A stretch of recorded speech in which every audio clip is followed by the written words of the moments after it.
Hi, I'm sat here with Dr. Roy Jackson, who's a reader in the philosophy of religion and teaches on our religion, philosophy and ethics undergraduate course, as well as other things. What are your main kind of contributions to the undergraduate course? Right, well, quite a few. Yes. But one module, for example, is a second year module called Introducing Islam.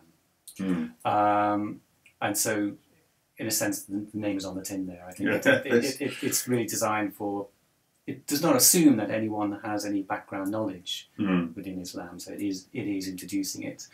And the approach is partly historical, so about half the module is like looking at the history of Islam, and then going into various the beliefs and traditions of Islam. So looking at sort of Islamic philosophy a little, Islamic politics, the different groups within Islam. So trying to make it topical as well. So you published quite a bit recently about Islamic philosophy. Yeah. And so that's an interest, research interest of yours that you try and bring to the undergraduate teaching. Yes. I mean, as much as I can. Yes. I mean, there's so much you can talk about in Islam, of course, and within a 12-week module. But yes, exactly, sort of incorporate it. Look, there's partly a philosophical approach. It's not just a descriptive approach. It's not just like, Muslims do this. Yeah, exactly.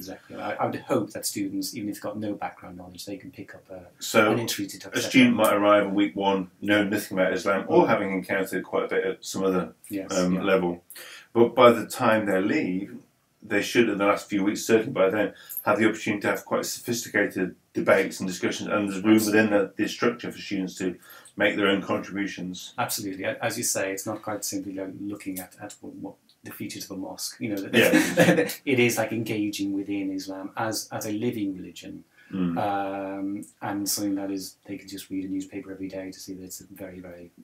Well, yeah, I mean, a lot. You might argue, I'll be tempted to argue, that any educated adult who wants to really understand what's going on in the world today, if they haven't got at least a basic understanding of what Islam is at risk of misunderstanding and miscomprehending important issues. So I think it's kind of something people need at least a grounding in. Yeah, and that's my approach to it. I mean, it's from that perspective, philosophically, sociologically, anthropologically, historically, all of those are very, very important, I think.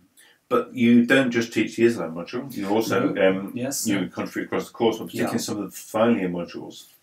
Yes, well, in the final year, I teach a module called Philosophical Close Reading. And again, this is the idea that it's extremely important for students to look at primary texts, a close study of primary text, to engage with primary source material.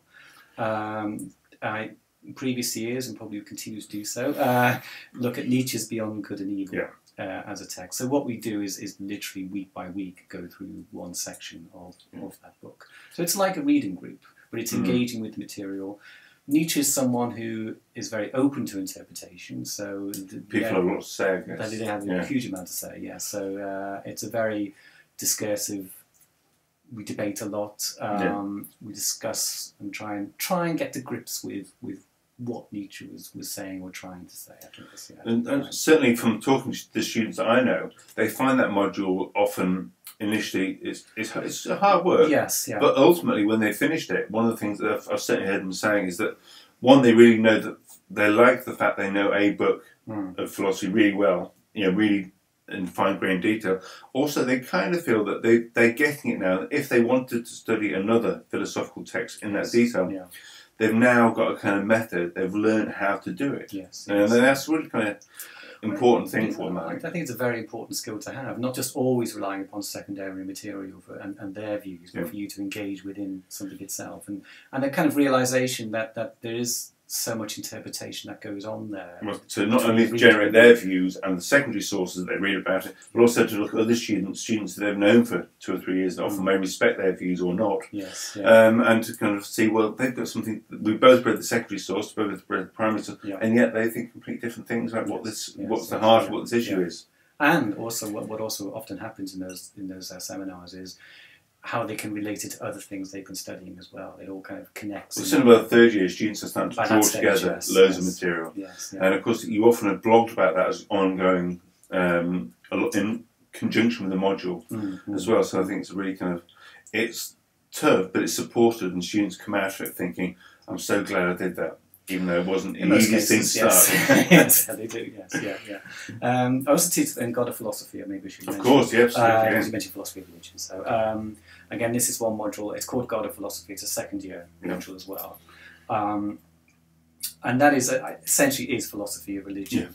But the idea here is that, which I imagine quite a few students are familiar with. They may have done for the A-level. Yeah, but obviously we need to remove ourselves from it to some extent. But it looks more at when people make claims that could be religious claims, the existence of the soul or the existence of God, or even the non-existence of God.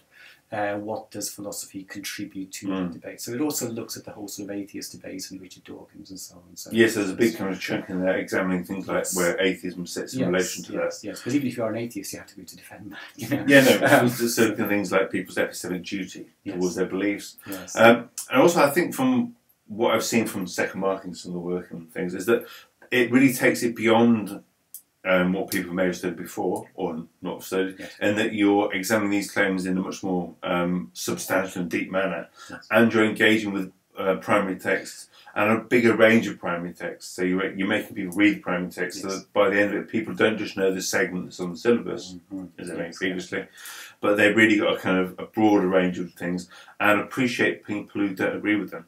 Yes, that might not be completely wrong. Might just have different point of view. That's right.